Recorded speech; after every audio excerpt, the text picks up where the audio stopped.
The Steelers are going to be on one of 3 now Hard Knocks versions this year. You got a preseason version, which I believe is the Giants. You got an off-season one, and then you got the in-season one. I forget what it is.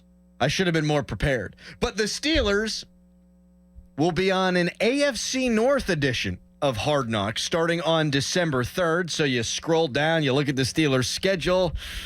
Cincinnati, Cleveland, Baltimore, Cincinnati. The Steelers are going to play a whole bunch of divisional games, Dorin, in that time period.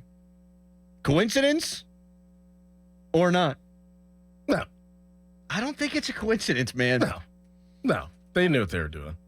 And they wanted to say that they didn't, there was no thought of going into the scheduling of what the Steelers had coming down the stretch. And it wasn't on purpose, and that's the way that it fell for the Steelers. And then, about a month later, you're going to be on Hard Knocks. Oh, that's peculiar. Right. Real convenient, right? Because we're all bitching, moaning, complaining, and rightfully so. Sometimes there's sour grapes. Sometimes we're in the talk radio industry. We're going to complain sometimes when other people might think there's no reason to complain. The Steelers' schedule's ridiculous. And I think this played into it. I absolutely think this played into it. The NFL and all the powers that be know what is interesting. Mm-hmm. They know what they're doing. They know how to get eyeballs. I'm excited about it, though, man. And I think, in fact, I know how this is going to go for Mike Tomlin. He is going to be the star of this thing. Harbaugh, I think, has got a chance to be a star. Stefanski kind of is milquetoast. Zach Taylor, nobody cares about him. He stunk, and then Joe Burrow and Jamar Chase arrived. All of a sudden, he's a good coach. I think Tomlin and Harbaugh are going to be massive stars in this thing. Like, think about Dan Campbell. It became cool to like the Lions before the Lions got good, and then the Lions became everyone's Cinderella team. I think Mike Tomlin is going to make a very good impression on America in this show. Well, I do think that this show as a whole is a dying breed. Mm-hmm. It was once really good because you got the real behind-the-scenes action, and they kind of they've tapered off, and they tamed it down a little bit and toned it down, where you don't get the real behind-the-scenes action, guys getting released and the back and forth and the swearing. I think what they were like, we need to bolster the show again to make it must-watch TV. Who are the 2, 3, or 4 teams that we can get for people to watch? And who do we think is going to be in the thick of things? And how does the schedule set up for these 4 teams, whatever division we pick, that who knows who's going to be making the playoffs at the end? And it's the AFC North. Yeah. And the history. They'll all be good. They needed this. The show did. Because it's just a dying breed. Like, nobody's really interested in Hard Knocks as much as they were 10, 15 years ago. Yeah, you think about the Baltimore Ravens, that was the original Hard Knocks, wasn't it? That or Cincinnati, I think. Okay. Yeah, I think it was the Ravens. That's the one that I first remember watching and seeing clips of. It's an awesome show. It does get run through a filter. Like, you don't get full uncut Ray Lewis. You're not going to get full uncut Dan Campbell. You're not going to get full uncut John Harbaugh.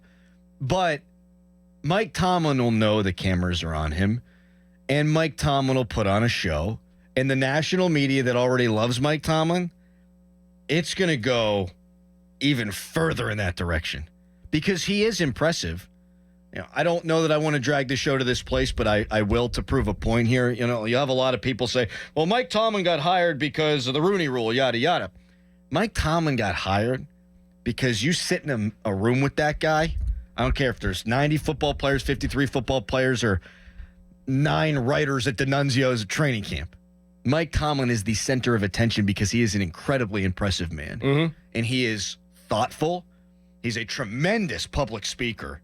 And he never, apart from, I think, the wheels coming off of Willie Parker line, he always knows what the repercussions of his words will bring. Right.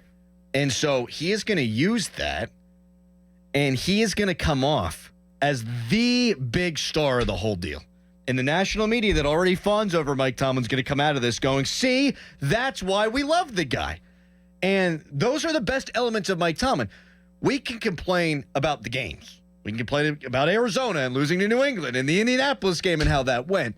I don't even know if Steelers fans are going to watch that and go, this guy's a boob. In fact, I think some Steelers fans' opinions are going to be changed by getting to see Mike Tomlin get down to the nitty-gritty. The thing that's interesting about this to me, and maybe I'm off base here, is that usually with Hard Knocks, and from what, I never was on Hard Knocks, but I knew people who were on Hard Knocks, and some scouts and GMs and coaches that have talked about Hard Knocks that I've talked to, they were able, back in the day at least, to go in and edit. Yeah.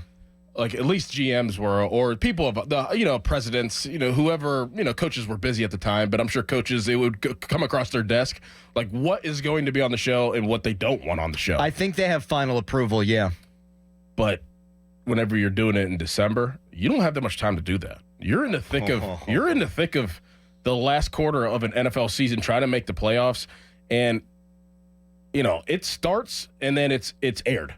Did Bert's job just become a lot harder? It came a lot harder because you're going to have final approval, but how much time do you have to go and edit and go through certain things? And the NFL is smart. They're going to be like, we need to get this back on track. We need to get the inside stuff. They're going to be like, yeah, let's play that. Let's show that. Do you think it becomes a distraction? Not after a while, no. Yeah. Maybe for like Mike Tomlin doesn't want it, but for players, no. I guarantee you he doesn't want it. What are you going to see, though? Like in training camp, you're hitting, you have pads, it's hard. You have preseason games, you have rookies, you have 90 players, you have guys trying to make the team, you have guys getting cut, you have, coaching staff setting up for the regular season, you have quarterbacks. Like they're going to be practicing in helmets. They're going to be lifting, they're going to be going to practice. It's so like routine based during the season. Like what actual like craziness are you going to see? Yeah. Unless it's like a game day and like you're just going to be brought inside the locker room against, whenever the Steelers play the Cleveland Browns. That'll be cool. Yeah. Like it'll be a 4th down and Tomlin will be mic'd up and he'll go for it. And we might have a better understanding of the ins and outs of the operation of the game day. Yeah. I think that for sure. We're not going to see the Deontay Johnson, Minkah Fitzpatrick fight. No. Like that kind of thing is not going to be on it. Deontay Johnson and Mitch Trubisky, I don't think we're going to see that. Like that kind of stuff, I think would get left at the cutting room floor. I will agree. I don't think Mike Tomlin wants this. I do think it could be used as an excuse or a distraction if it were only the Steelers. Like the Steelers, the final, so what are we looking at? December 3rd. So 1, 2, 3, 4, 5. The final 5 games of the season, if they went south, I could see some player, well, it's really hard, or there's cameras around. Well, every team you're competing with in the division's got to deal with the same thing. Yeah. So that takes the excuses away. I know it's going to be filtered. I know you're not getting everything. You're going to get more than we got, and it might give us some answers to some things. It's going to be great for talk radio. When they did the 24/7 thing on HBO, Penguins Capitals leading up to the Winter Classic in 2011, that was fabulous. Mm-hmm. You had the clip of Ben Lovejoy, whose face got hurt, and then he gets on the airplane and it explodes. And you saw how Malkin was interacting with some guys, and Crosby actually showed some personality.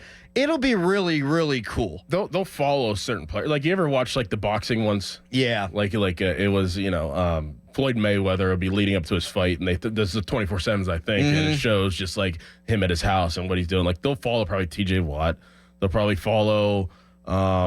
Deshaun Watson. You think Russell Wilson might get followed? Russell Wilson. You think he might invite them in? Yes. It'll be just another form of like the quarterback show, Mm-hmm. where they'll follow certain players and see how they are in their off day and see how they are whenever they go into the facility. You'll just get a more inside, direct look of that, but you're not going to see any craziness. I wish we had it with Canada. I wish we had it last year with everything that went on. Again, they're not going to show everything, but Trubisky, Pickett, Rudolph, all the dynamics at play there. We have been told, on the record, off the record, how much Mike Tomlin had to be involved with the offense because Matt Canada didn't know what the heck he was doing. You'd like that to come out in some form or fashion in that. Like, I wonder if they did it last year versus this year. You'd be Mike Tomlin. Hey, Matt, what time's the meeting? All right. Well, he would know, but I'm coming in this year. Hey, Arthur, how'd your meeting go? Mm-hmm. I think there might be a little bit of a difference there. I really think even though Tomlin would not want this, he's going to be the star. And it's funny, we just start talking about it. I see Benzie from the Trib. He wrote, ignore presumptions to the contrary. Mike Tomlin and the Steelers will bask in Hard Knocks spotlight. Yeah, I think Tomlin's real. I think Tomlin, he doesn't want to do it. When it's happening, he's going to lay it on thick. Yeah. He's going to be all up in this thing.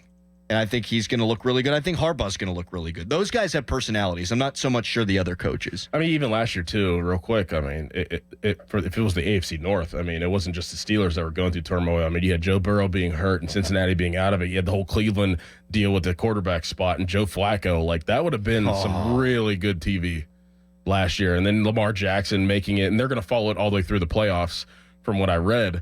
So then he can follow Lamar Jackson all the way through the playoffs, and then them losing to Kansas City. And I mean, it would have been pretty good last year, and maybe we'll get that this year. Well, just you saying that, it makes me think, like, which AFC North team has the most pressure? I think they all have a ton of pressure on them.